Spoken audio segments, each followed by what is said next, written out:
They drink, they fornicate, they do all the things that all human beings do. So it's not a question of religion. There's no question of anybody being truly a Muslim there. I knew a chief judge who was supposed to be leading Muslim prayers, who anytime he came to me in my official residence, he would put brandy or whiskey in a mug and be drinking, and they will smoke and all that. So I don't think it's religion. When they started this Sharia, how many of them are obeying the Sharia? How many of them? No, not none of their leaders. So it's not religion per se, but they use religion to deceive people and say Hausas were not Muslims at all. So they say, well, let's give you a superior religion, we'll give you Islam. But that didn't apply to the South, because we've had Muslims in Yoruba land even before 14th century. So truly what we are fighting against, or what is going on, is clash of culture. And civilizations. And civilizations. That's right. Not really the Fulani versus the Igbo, or the Fulani versus the Yoruba. No. It's clash of civilizations. Yes, clash of civilizations and clash of cultures. Yes, you're right. That means we have not really integrated as a people. Never. We have never been. So the word the Nigerian people is a fallacy. Is that what you're saying? Yes. Because, again, in those days, you will say there have always been Igbo markets, Hausa markets in Enugu. There have always been Sabos in Shagamu. But those Sabos were occupied by Hausas. Hausas are peaceful people. We traded in Kola North. We did even the few Fulanis that came with them at that time, when you had a Sabo in Shagamu or in Ibadan here, they would still look for one Fulani man and make him their Seriki.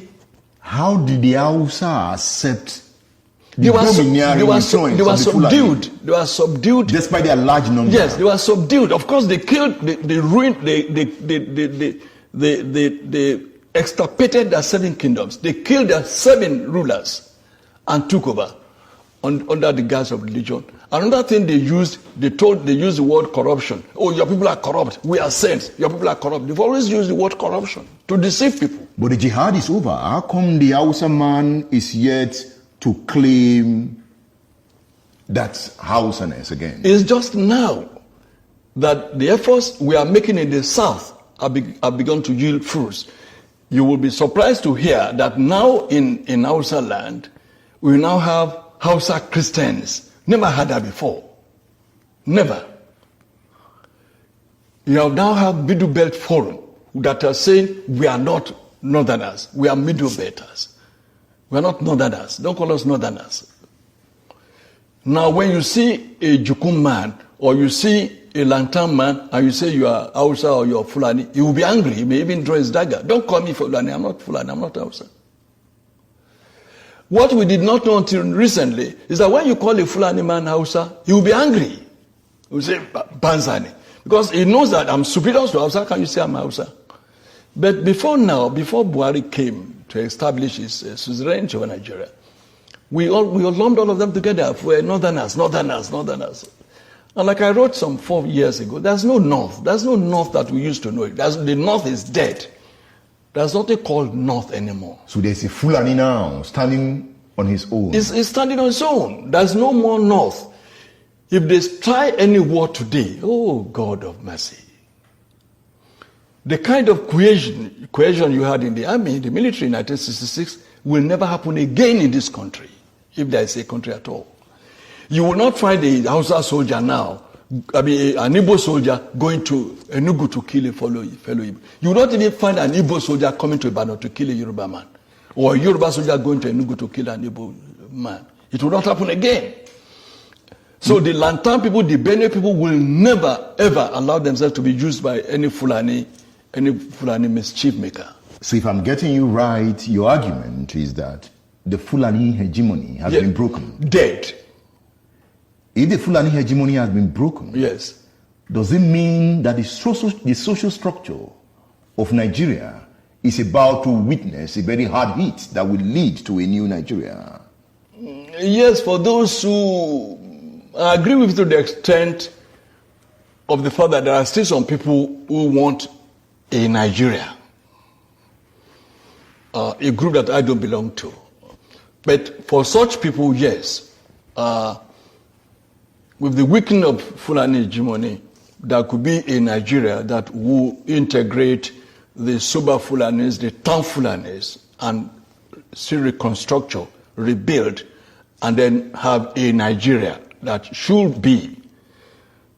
But I, as a person, as Tola Adeni, believe that it will take probably 1,000 years to change the mindset of a Fulani person whose philosophy is kill, maim, rape, send away people from their land and let me occupy it. That is the bush Fulani. It is the bush Fulani. Not the town Fulani. Not the town Fulani. And the town Fulani is more in number. No! The town Fulani is less than 1%. How did you get that figure? Oh, go and find out. Let them allow a sense. What are the town Fulani? They're very few. The ones who have in Abuja. Or the few that dot spaces in Sokoto. I'm sure that that Sokoto, as we speak, is not a Fulani town. Is it not? No, that's the mistake we make. Zamfara is not a Fulani town. There are more houses in Zamfara than Fulani. There are more houses in Kano than Fulani. But the Fulani govern. They are a town. They are in charge. Yes, so it's their town. Yes. By subterfuge, by cunning, by crookedness, by all sorts of gimmickry. Or by integration. Not integration, by intimidation. And I said they are politically savvy. What they did to the rest of Nigeria, when they realized that the Fulani in the military, they could no longer use the military to retain power indefinitely. Since they've had power, they had access to the treasury, they say, oh yes, Edmond is from the east or wherever, brilliant man. He may likely oppose us and contest with us and rival us. Let's make him an ambassador. Let's give him an oil block. Let's make him a billionaire. We padlock his mouth. Let's get an Abiola. Make him a billionaire. Let's get this. Let's get that. And make them big. They will never be able to look us in the face. Then we can continue. Looting the treasury. We can continue. And once when we are in control of the treasury, we are in control of everywhere.